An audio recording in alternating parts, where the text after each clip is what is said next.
Sa wakas nga, nandito na tayo sa Filipino Hotpot. Kaya for today's video guys, titikman na natin ang mga pagkain nila dito. Sabi nga nila, kung real taste of Filipino food lang ang hanap mo, ay dito na yan. Sa dami nga din talaga ng pwede mong pagpilian, ay tiyak kong masosolve talaga ang pagkamis mo sa mga pagkain natin sa Pinas.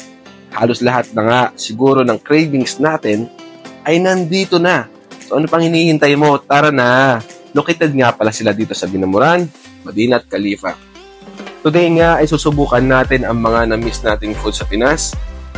Una na nga dyan ay ang sizzling beef pinaktakan, sizzling chicken sisig, chicken teriyaki, daing na bangus, at yung sinampalukang manok.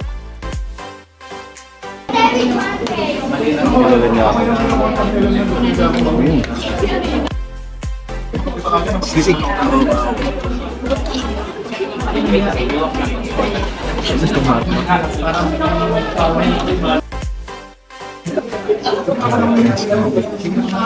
Oh my gosh.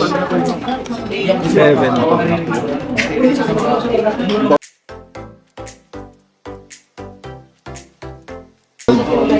Solve. Grabe, the best. Grabe. Grabe guys. Sold as in promise. Pinoy na Pinoy. Babalik talaga ako dito para i-try ulit ang ibang food nila.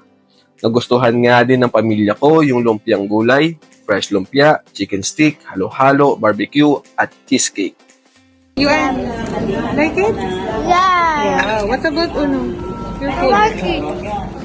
What's your More. Like it, Uno? Nom. Yummy? Yes. How many percent? I know infinity. Infinity?